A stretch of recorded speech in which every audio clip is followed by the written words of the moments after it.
Welcome to Season 4 of Casting Confidential. This season arrives at a pivotal moment. Casting is now formally recognized by both the Academy Awards and the Critics' Choice Awards. Across the season, I'm joined by actors shaping today's film and television landscape, award-recognized casting directors, and industry leaders to break down how casting actually works, who gets in the room, how decisions are made, and what moves careers forward. No mythology, no guesswork, just honest conversations about the process. And if you want deeper access to this work, bonus episodes, extended conversations, and live discussions, you can join the Casting Confidential community on Patreon. This is Casting Confidential. As an actor, you already know this problem. You need to rehearse or record a self-tape, but you don't always have someone around to read with you. That's where Raffi comes in. Raffi is an app that scans your sides and lets you rehearse with realistic reader voices. There are over 60 of them, so you can run scenes on your own anytime. It also has an optional built-in teleprompter, works in multiple languages, includes customizable slates based on what casting asks for, plus a web version and its own script library called Playhouse, where you can practice scenes and share your work on social media. Whether you're rehearsing, memorizing, or recording a self-tape, Raffi gives you control over your process without having to wait on anyone else. Raffi is available on the App Store and now on Google Play and on the web. Check it out at raffi.app. That's RAFY.app. We'll see you there. Actors, you asked and we delivered. Our Casting Confidential merch is here. And yes, we put cast not casted on a shirt. You'll find this and more at castingconfidential.dashery.com. That's castingconfidential.dashery.com. Whether you're part of the casting lab or just love the craft, wear your passion proudly. Check it out now. And remember, it's always cast, never casted.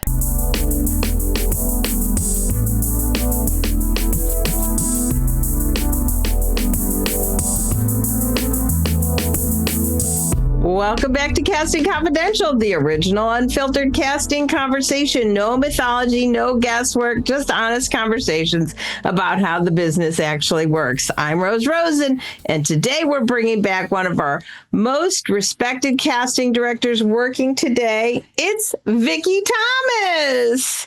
Hi. Hi, Vicki. Hello. Good morning, afternoon. You're adorable. All right. If you watch Prestige television, you already know her work, whether you realize it or not. She's cast The Morning Show, The Last of Us, Bosch Legacy, Bel Air, Nickel Boys, and some of the strongest ensembles working right now. Today, we're going to ask how The Morning Show gets cast, balancing stars with discovery, chemistry reads, Prestige television casting, actors who surprise you, how conversation happens behind the scenes, and what actors still misunderstand about auditioning at the highest level. Vicki, welcome back to Casting Confidential. I don't know if I can answer all that. That's a lot. We got an hour thereabouts. So, I think if you and I just chat, it will be interesting to the audience. Okay. Sounds good. Yes, I wouldn't worry about a thing. So first of all, The Morning Show has become one of the shows where every season people wait to see who's joining the cast. And I'm excited about season 5. I was just chitty-chatting about that. Yeah. It feels like an event every season. Yeah. I mean, what's it like casting these huge stars and then adding to that in both, big stars and not as big stars, just adding into that mix, and how does it work in that whole ecosystem? I guess, look, there are lots of conversations. There are new characters that come up every season. Sometimes we've reached out to somebody before there is a casting conversation, like a John Hamm or whatever. Yeah. Sometimes we start a casting process and then decide we want to offer it to somebody. I think they're always trying to get eyeballs on the show. And we get that normally with our regular cast, but always when they give us sort of new, exciting characters to work with, it wants to make you sort of reach for the stars a little bit. In such certain circumstances, I think with this season, less reaching for the stars, and I think more actors, just because of budget and scheduling, just actors, great actors who will do it for, our budget, which wasn't as high this year as it was for last year. So that's just sort of a reality of casting a show that's been on for a while. Sometimes you have this amount of money, sometimes you have that amount of money, and sometimes it works with this person's schedule, sometimes it doesn't work with that person's schedule. So it's always interesting to see what each new season brings. So that's interesting because I noticed, of course, Jeff Daniels is joining you guys season 5. That seems to be out in the world. Yeah. And he's also in Shrinking. Yeah.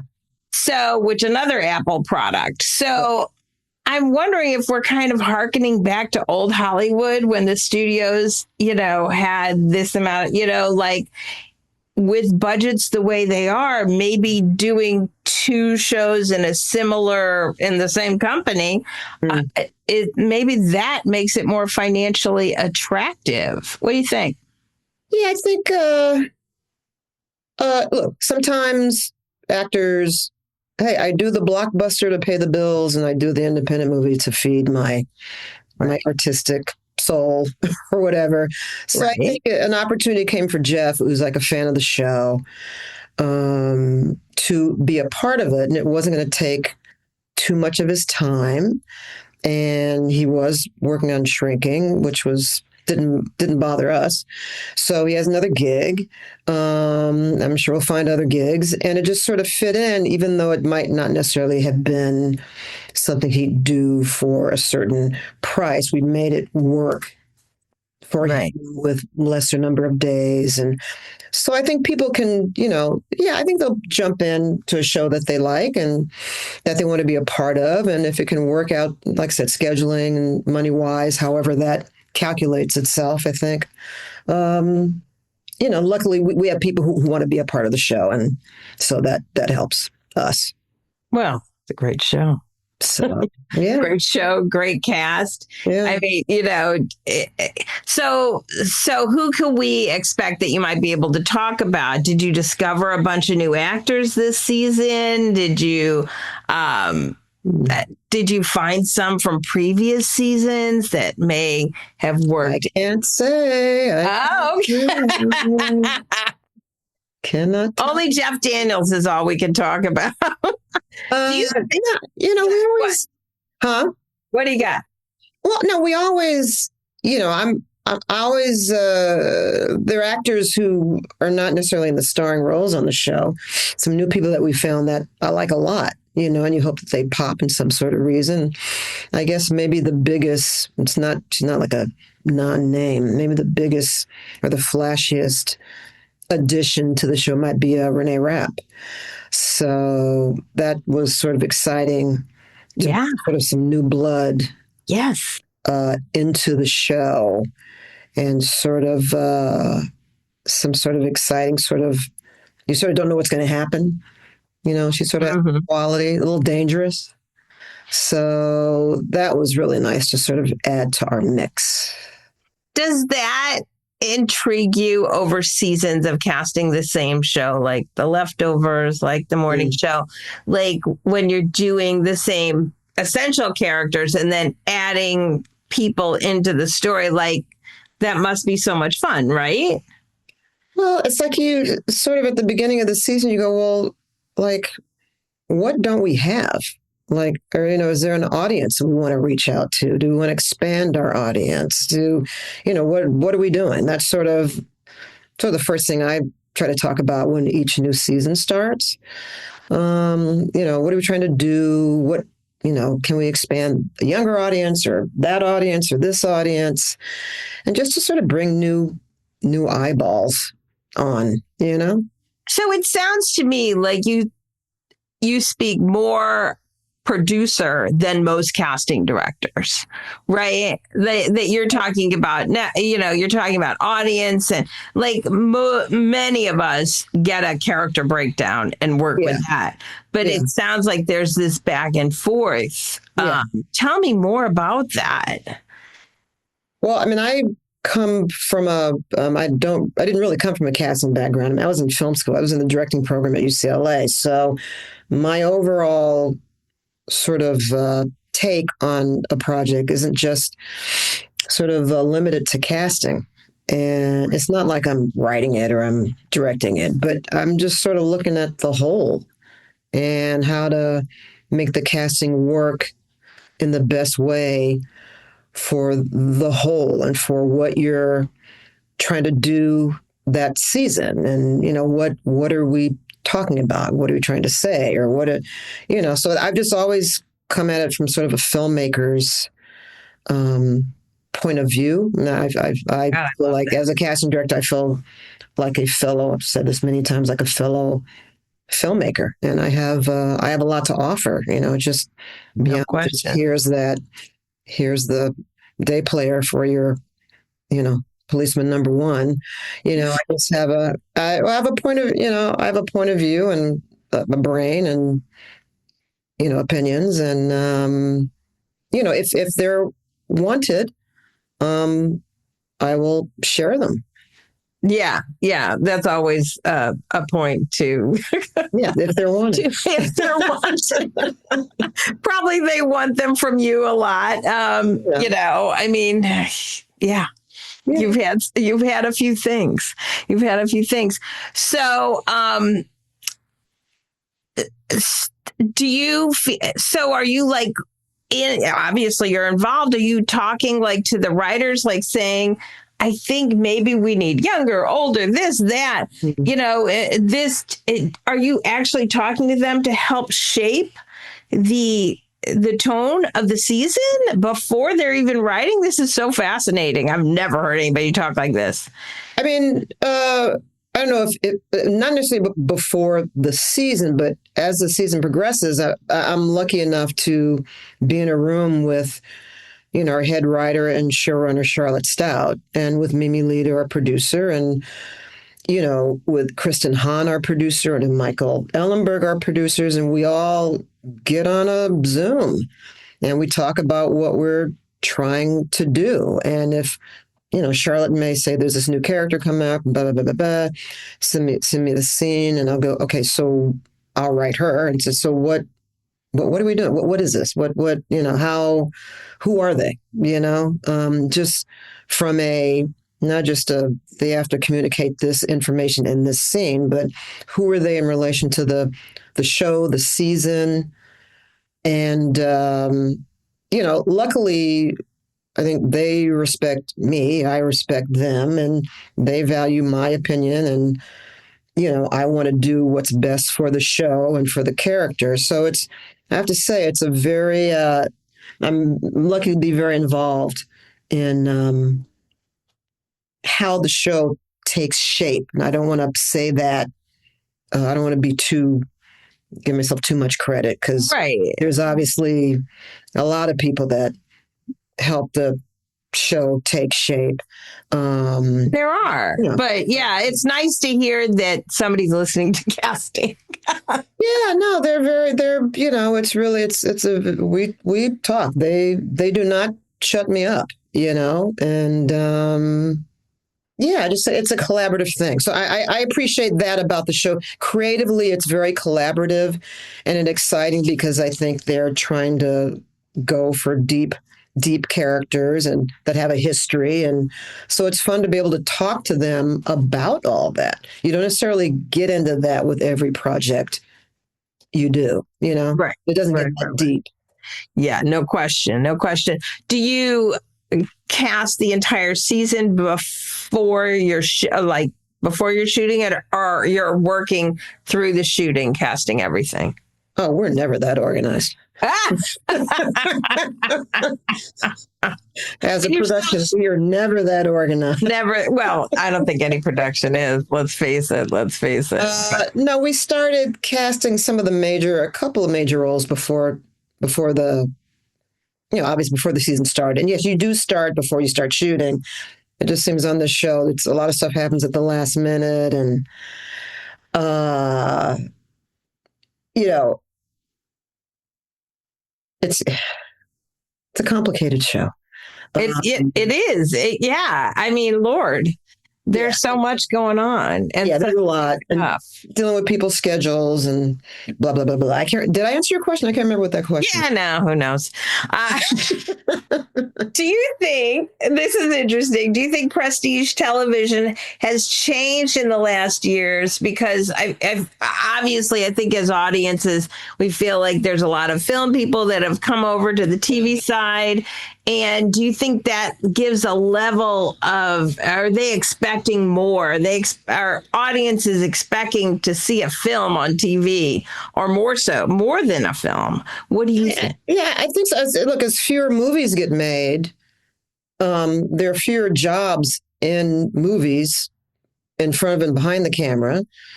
And you have movie people switching over to TV, and you have already a prestige showrunner like Damon Lindelof, who's been there and didn't have to graduate from movies into prestige TV. He's just always done it. So I think it's a combination of new movie blood, acting wise and writing wise, into it, and then sort of a continuation of people like Damon Lindelof or some other names I'm probably going to forget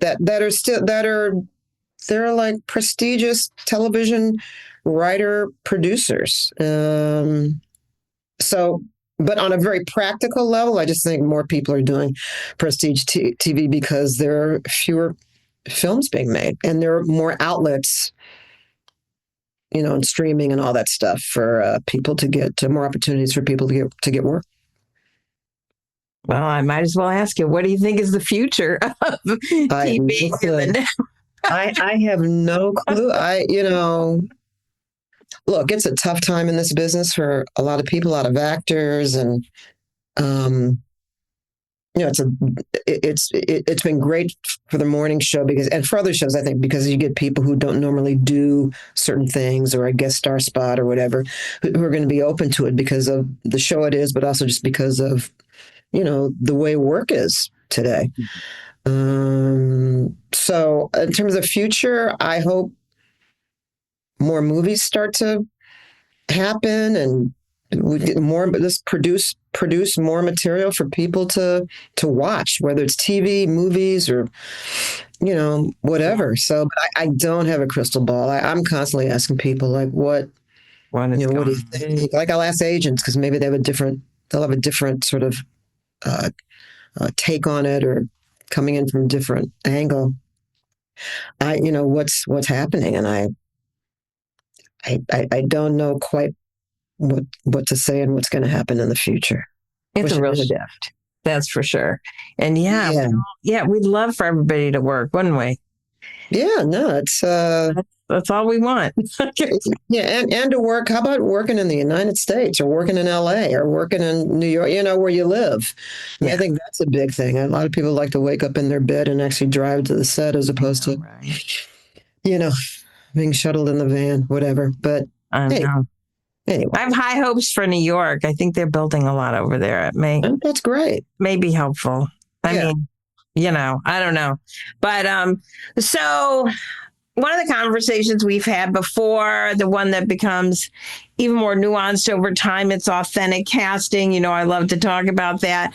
And there was a discussion I remember that Juliana Margulies had with somebody about, well, you're not a lesbian and you play a lesbian on the morning show. And she basically answered, you don't know what I've done. But I remember that. Yeah. Yeah. I just loved hearing that because it just spoke to what you and I spoke with about on the last show. And what do you think about that? I thought it was so monumental, actually, in the smallest and the biggest of ways. Yeah, I sort of agree with her. I mean, it's like, you know,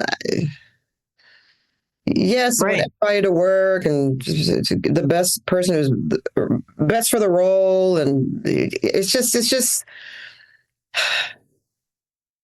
complicated. well, and I don't think it's so strict. I just think, you don't want to take, you know, yeah, it's just really, I don't necessarily think you have to be this to act that, Right. but then again, it's like, if there's been less representation amongst a group who have not been able to be that and act that, Right. you sort of want to, okay, promote that. But I don't think there should be any hard and fast rules. Agreed. So, Completely. yeah. Yeah. So, also, when we last talked, the Oscar was finally coming to casting, Yeah. and it felt so aspirational at the time. I think it was 2024, 2025. Yeah. And it's something the industry and you in particular, and David Rubin and so many others have been pushing for years. And now here we are, Cassandra Koulakundis, Yeah. one for one battle after another. What a great moment that was. How has that changed? Do you think that has changed the perception of casting in any way? Did you feel a monumental shift? Like all this work, how did you feel after it?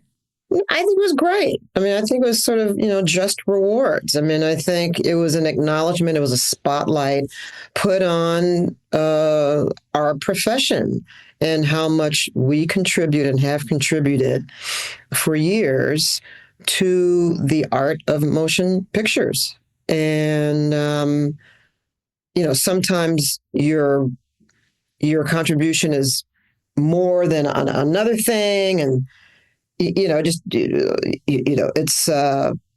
sometimes projects are happening where, 3 people are cast or nobody's cast, but that all varies. And then I guess we just have to sort of figure out a way how to honor that and how to judge that or whatever with the casting awards. But no, I think that was fantastic. I thought it was great. Our board of governors at the Academy, Kim Coleman and Richard and Deb Zane and just sort of really, and David Rubin, and over the years, Mike Fenton was into this years ago. So I think it was great the way they sort of started us off and gave us a nice little, It was nice.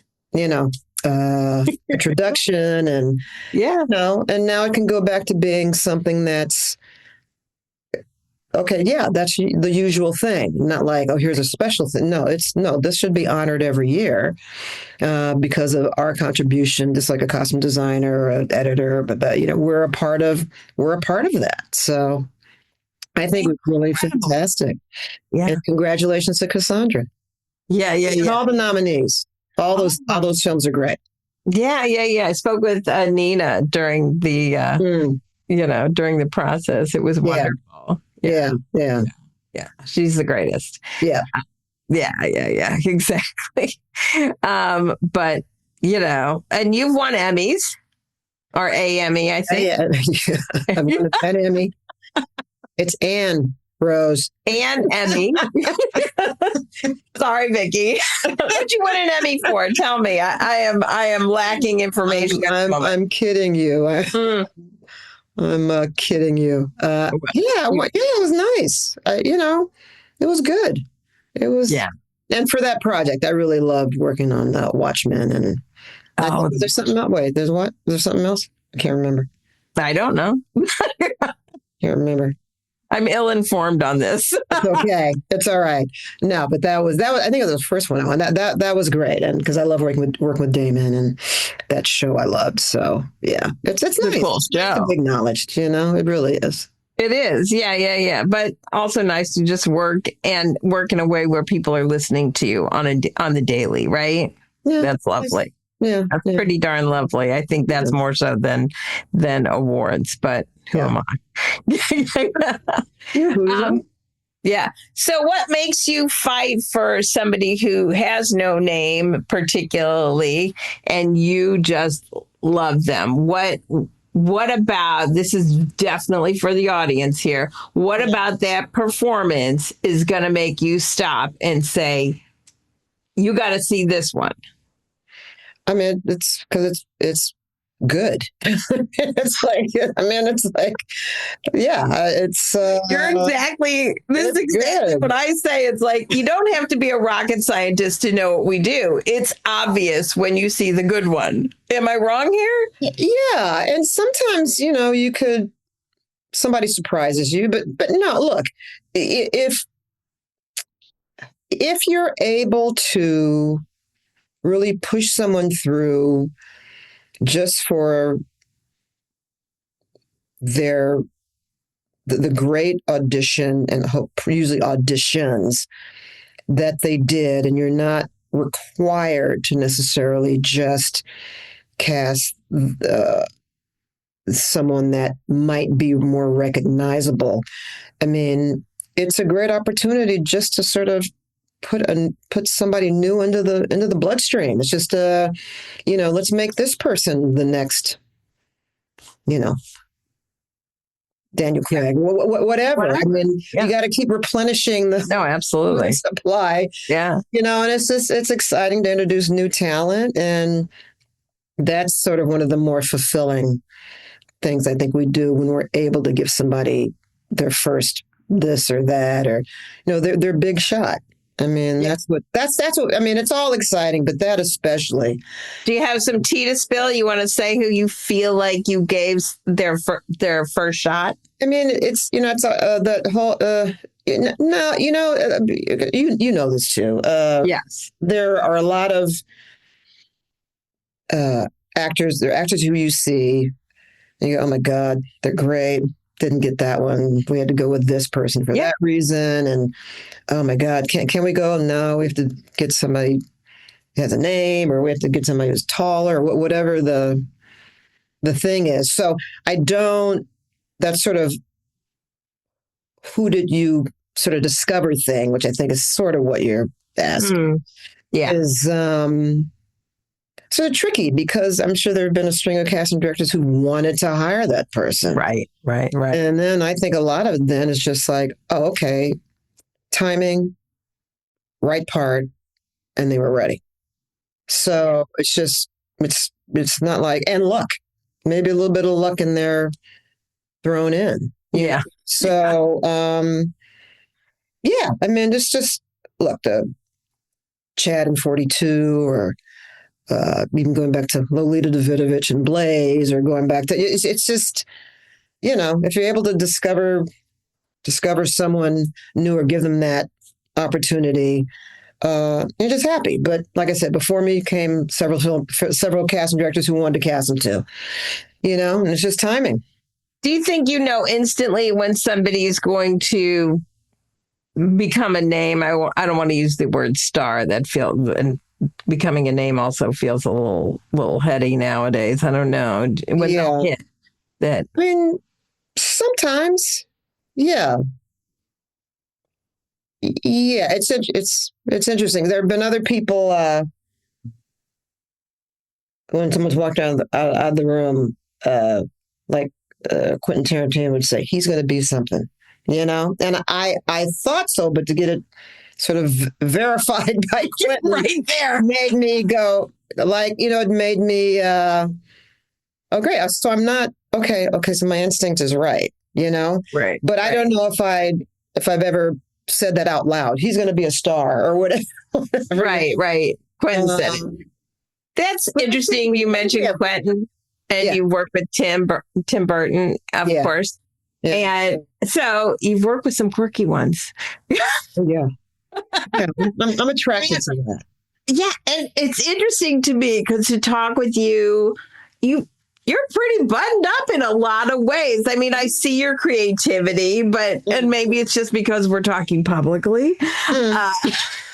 But What draws you to that? I'm fascinated. I don't know. In college, I hung out with a sort of a crazy bunch of people. Not crazy, but they're definitely crazier than me because I'm sort of low key. And I remember a friend of mine in film school said, Vicky, you hang out with the craziest people. You're so calm. You're so normal. What is going on? I don't know. I'm attracted to that, to not hanging out with crazy people, but just A attracted little to bit. I don't know. Just maybe what is not expected of me. I think that's what don't pigeonhole me. Yeah. I mean, what was it? Your dad was the encyclopedia salesman? Or My was it your mom. mom? My mom. I knew one Yeah, of them. I did not come from a show business family. That's pretty buttoned up, encyclopedias. Yeah, but they were cool people. They were cool. Yeah, they were very cool. But I don't know. Look, my first movie was was a Repo Man. Second movie was Sid and Nancy. And those may not necessarily been movies you would have expected me to cast or whatever, but I did them with my friends in film school. And I don't know, the times we were going to film school, it was just a little bit crazy or a little bit, the punk As it movement, should be. drugs and and it's just, I don't know. I just always hung out around people who did many more things than I did. I was going to say, I don't think you're that person in them. So, yes, always attracted to, despite the cover. Yes, right. It's to me, it's just it's quite interesting, having known you for all this time, here and there. It's like she's awful buttoned up for that kind of, work relationships.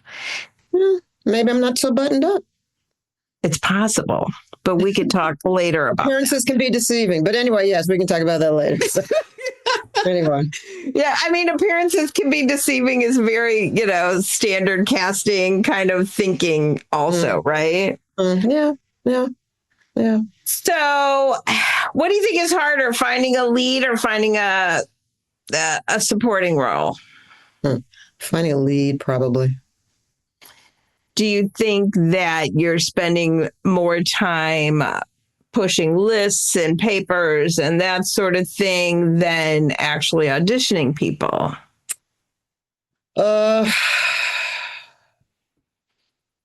Depends on the project. I mean, on the morning show, we have tons of lists. Just in trying to get, somebody that everybody can agree on. And also just, you want to come at it apart from different angles, and not just go straight down the middle. It's like, well, it could be this, but also, if we do this, it could be that, so you're just trying to come at it through different doors. A lot on this show. So a lot of lists were important, and auditions. We did it all on this one, auditions and lists, everything. You had to throw everything at it to get what the creatives wanted and for everybody to agree on it. And yeah, I mean, I feel like I did more lists on this show than we've done on a lot of other seasons. So what are you doing with those lists? Is it just you? Are you having a few associates? What's going on with that? How are you? Are you getting lists from production of, obviously they have some ideas too. Do we put it all together? What's your organizational strategy on this? Just sort of, they'll have some ideas, but for the most part, it's lists coming from, me and my associate, and just trying to again to anticipate just a different ways of casting a character, just different ways. So what if it was this? And what if it was that? What if they're younger? Blah, blah, blah, blah. Just trying to come at it from different ways so you can get to where everybody wants to be. I know that's sort of a general sort of statement. That happening to you while you're brushing your teeth, while you're, having lunch? It's like you wake up, you're at the middle of the night, you go, should have thought about so and so for that, or how Oh can my we God. do this? It comes at any time. Yes. You Yeah. know, Keep a notepad by your bed. I do. I knew it. I do. At And least then if it gets out of your head, then you could go back to sleep. Oh, it has to get out of my head. And then sometimes I'll be talking to like Elizabeth Brown cast the morning show with me, and I'll be saying, you remember that guy with the thing who had the voice Oh my God, right? and the haircut? And she knows exactly. So give me a little bit more. The guy who did the thing and the thing. Oh, that. Yeah, that. So she gets onto the brainwave. Oh, that's good. It's good to have somebody like that. Yeah. Do you do it any different way organizationally in terms of lists and stuff? What do you do? No, same. I mean, I try to put them in a spreadsheet, but they often end up handwritten still. Yeah. Or in the notes in my phone, maybe, so they're handy and I can add to it easily. Sometimes I use IMDb because it's also handy. I think I keep my list private, but who knows? Well, I think one of the things we do too, maybe actors will appreciate this. I mean, we go through all the pitches. I mean, we come up with our own idea. We do the lists, we do the thing, and then we said, okay, let's go through all the pitches. Yes. What's going on? Well, so and so is pitching this person. Well, let's take a look. So we go through them all, just so people know. We and look they're at pitching name, not name. Oh, absolutely. All Absolutely. of it. Oh yeah. But the listeners need to know that that's part of the process is agents sending these pitches and you actually watching them. Yeah. Like they poor. I mean, we all feel for actors, right? They're in this like void until and then just waiting for somebody to acknowledge and move them along in the process. Yeah. And so, I think it's really essential that actors hear that, we're looking at every pitch, every self-tape that comes in, that we're watching it, we're doing it. Yeah. And then you have relationships with agents, and they'll say, well, so-and-so's pitching, it's got this person, they just graduated from, Yale or whatever. They even not necessarily even have to be from Yale, or they, someone we trust is pitching somebody, and they say, what, they're really good, you should take a look. And we'll take a look. I mean, it's just, you can't, the object is to find the best person for the part. And if it's Joe Smith who just got into town, then it's Joe Smith who just got into town. And, we don't want to not have considered someone and then later see that they got something else and, they were pitched for us. I went, oh, really? I didn't know they were pitched for this show. Yeah, but they got that part on the other thing. It's like, no, we want to see, we want to cover our bases, basically. Yeah. No, I love that. So actors always think giant stars walk into auditions and effortlessly book things. And then there's stories of them bombing auditions. And a famous one that I'm sure you saw was Nick Jonas for the morning show. He admits that he bombed this audition, and you probably think something different. But and he just came out with that recently. Really? Yes, on Entertainment Weekly. Story. Okay. Do you remember this audition or? No. Isn't that funny? Must have been the first year. Was it the second? Oh, I think okay, I know what it could have been. He didn't bomb. He was Jen Aniston's love interest. Yeah. That was that was the season when they got interrupted by COVID, I believe. COVID, right. So, but he didn't bomb. I know people think they bomb, but it's just something either was working, not working, or, right? Isn't that interesting that a star of that magnitude, he's big, feels that way after they leave the audition and thinks that's why they didn't get it when there were myriad reasons. Yes. Myriad reasons. But and I think, bomb. See, now you remembered. Did not bomb. No. Yeah, that's I don't want people to think they like. I don't like that. We never want them to think that. And in general, they don't bomb. I think it is so many more factors. Yeah. That go into that decision-making process. I mean, look at what you've already said just today. All the producers, all the writers, all the showrunners, all the network, everybody has a part in this and has their own stakes. And none of them are less important than the rest. Yeah. I mean, and we have to, there are approvals everybody has to give us. Look, Jen has like she's interested in all the casting, but if it's somebody who's going to be her scene partner, she sort of wants to know, well, who is it? Who is that? And same thing with Reese. And it's the one of the bigger things about casting the morning show is you have to hire people who can hang with these actors. Who can, I got to hire someone. That's the thing. They're in a scene with Billy. Okay. All right. We got to, right. Who's going to, and they're in a scene with Reese. Okay. And all right. And even down to day players. I mean, you have a very discerning group of people on the show, a very discerning group of producers and creatives who have great taste and it's very sophisticated taste. And you got to, every day player, everybody has got to be up to snuff. So how do you suss that out? So you're probably not having chemistry reads with Jen and Reese because there probably isn't enough time for all of them. Yeah. So how do you know when that actor is not going to look like a deer in the headlights when they're in the scene with? Well, I think it's sort of experience and them coming in and auditioning.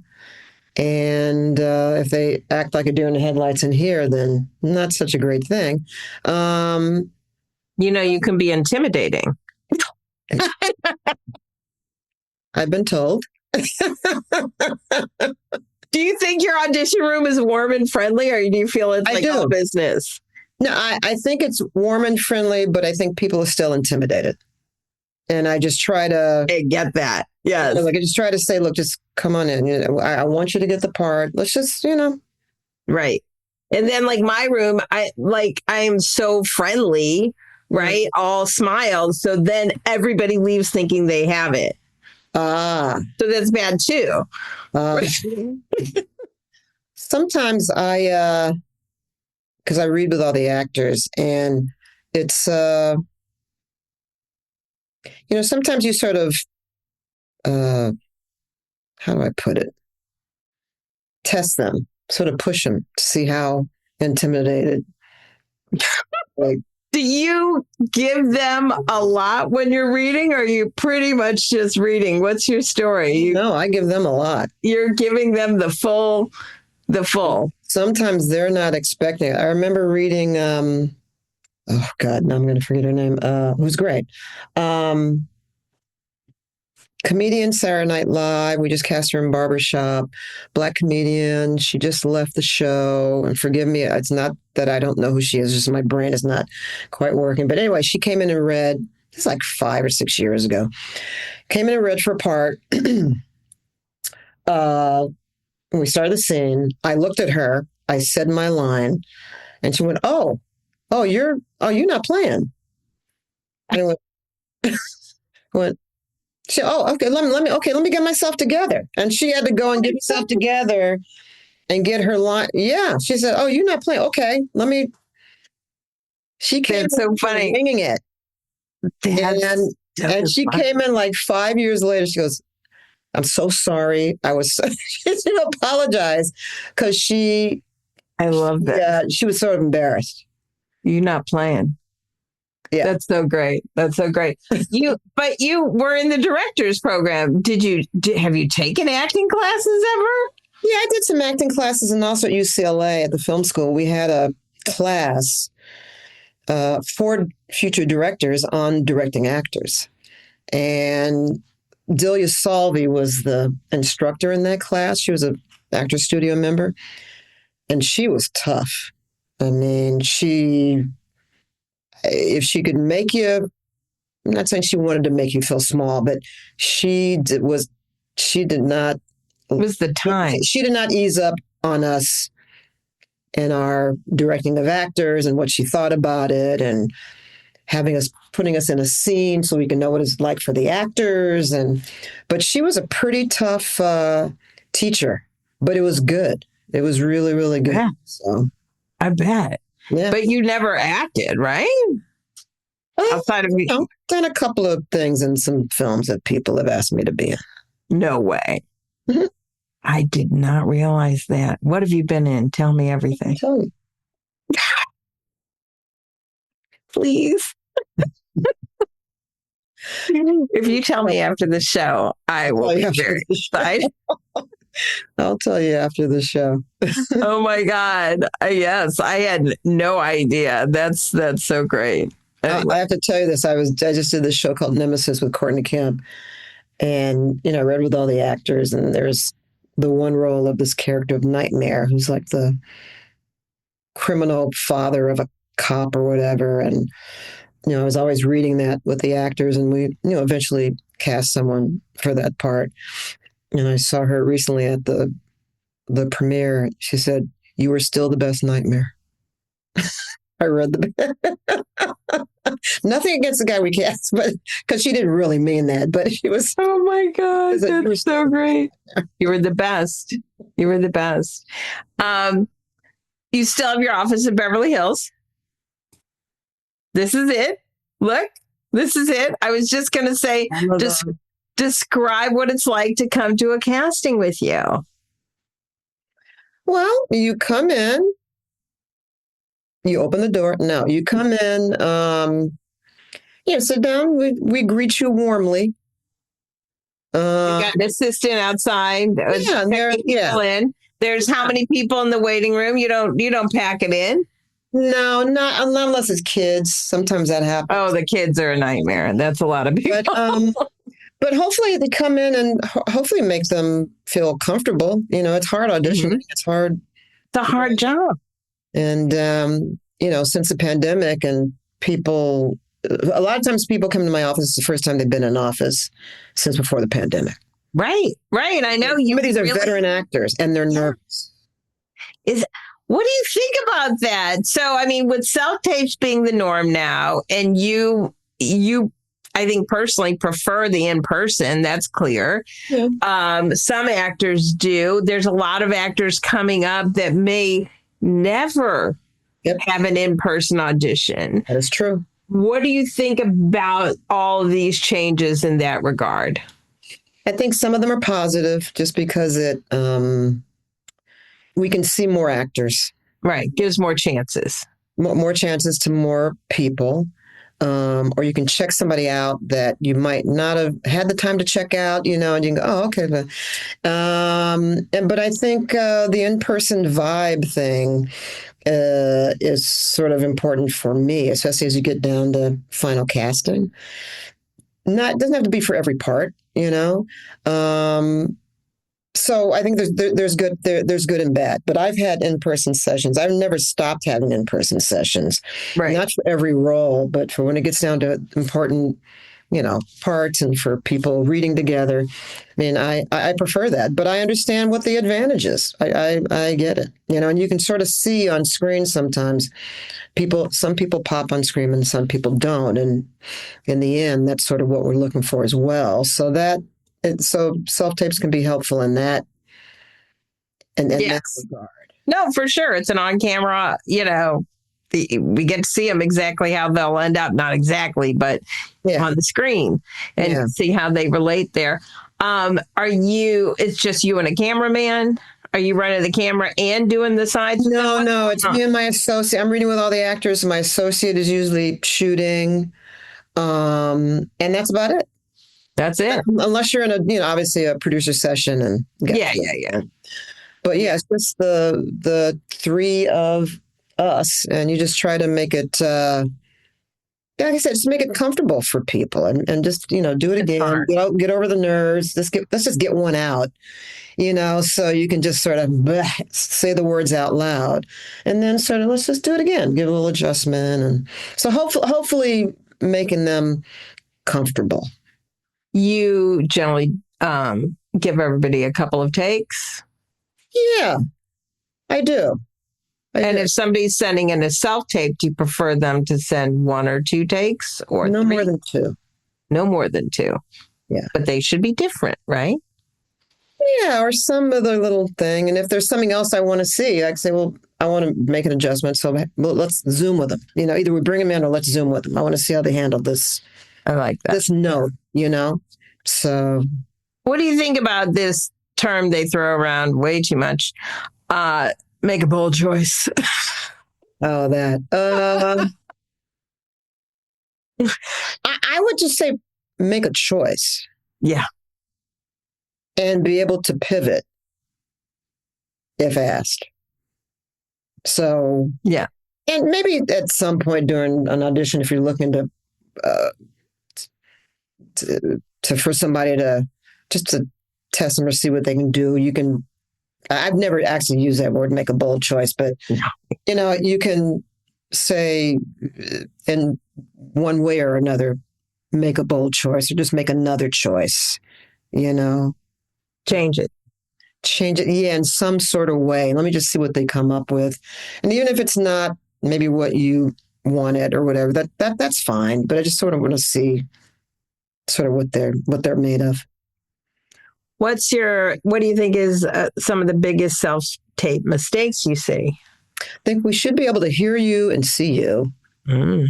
And not have you at the other end of the room. We should be able to, yeah, hear and see you so we can evaluate you properly. And mistake.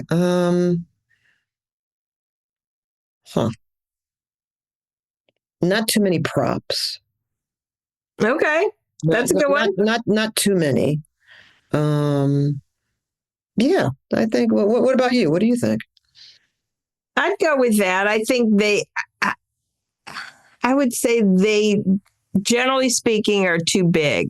Their reads are a little, generally speaking, that's a really big statement. But of course, I can't argue with, I need to hear you and see you. Yeah, just so we can get you so you look your best, and we can, just so the technology of it, make sure you're good there. Yeah.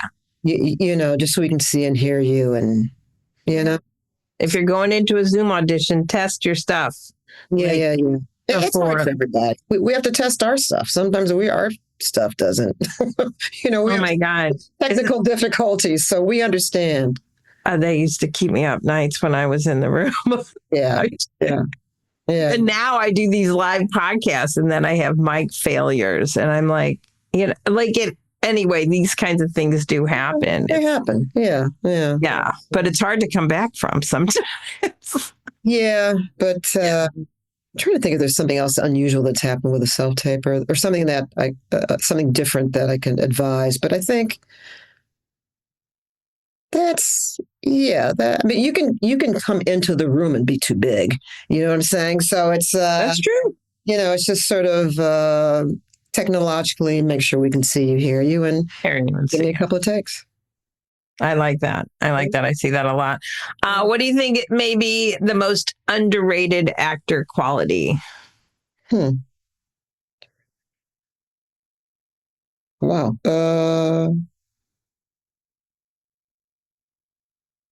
Wow. Huh.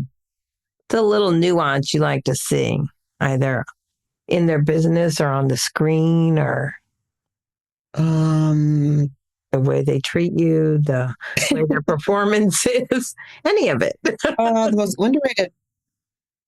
What is it? Underrated actor. Actor quality. Maybe it's not worded well. What do you like? I don't know. The ability to maybe adjust, in terms of a direction. Maybe that's not underrated, but it's just. It's an important thing to be able to do. Yeah. Well, I have to think about that. What do you think? Something too hard. What do you think? I think making an adjustment is a huge thing. I think people probably don't rate the value of that actors can go into a scene and do their thing and you like all of it, but this one little deal, and that they could do it all and change that one little deal perfectly. I think that is underrated. Oh, it's amazing. Right. Yes. I am shocked every time I see that. Okay, do it again, but just change this. Yeah, no, it's interesting. It was years ago. I was working with Stephen Frears on a movie, and Carrie Mulligan came in just when she was first starting out or whatever. And she came in, and she started doing the scene and finished the scene, and in the scene she goes, "Oh, that was rubbish." So let's just do it again. Just do it. Just go again. Just because I didn't have a specific direction, just go again because Right. obviously she was trying to. And she did it again. It was like, that's pretty brilliant. She Right. she sort of just on her own worked it out, Right. Right. and you Yeah. could really see, oh, she's good. Yeah. She had the one thing, but yeah, no, that was rubbish. Let me do it again. And she just worked it out. And that's when you can see actors doing that sort of thing without you even saying anything. Right. It's kind of amazing. That's true talent right there. They just, it's just, I mean, she was just she's so good. She is. And you just see her process, I guess, is what I'm saying. So is that your favorite part of auditions, is like watching the actors like think in the moment and think on their feet? It seems to me like it is. Yeah, no, I think it's kind of great. And then if they do something, you can go, okay, now try that. And to have to see an actor basically respond and adjust can be sort of a wondrous thing in the room. Yeah, no, it's true. It's true. What do you think is one thing actors obsess over that casting barely thinks about? Oh God, that's, what do you think? I don't know. I mean, the truth is I'm not an actor and you apparently are, but I think they worry too much about getting the part, maybe that I think they should focus on their journey and their just keep at it kind of thing. And I think they obsess over each audition where the bigger picture is more important. I think that's true, but you can't blame them for obsessing over each audition because they just want to get better at, but I think not getting the role is not necessarily a defeat. I think, I think that's sort of a big one. I think with each audition you learn something, or it's another audition you've done so that something becomes easier the next time you're in the room, because you didn't get that thing, maybe that's going to lead to you getting that other thing you were supposed to get. And I think it's all experience. It's all contributes to your becoming an actor. Each audition, the failures, the successes, it just accumulates and it coalesces at some point. And just ride out all the jobs you don't get. Oh my God, that was great. Said it much better than I did. I don't know. Any last thoughts you want to give to these lovely actors that listen to this podcast? I think I've said this before. Look, we all want you to get the job. We all want you to be good. Come in prepared. Live a life so that you have something to draw from as you love that. Yeah. Read for various roles. And that life doesn't necessarily have to do with show business. travel, read, be interested in other things. I mean, know film history, I believe. Some people don't think it's important.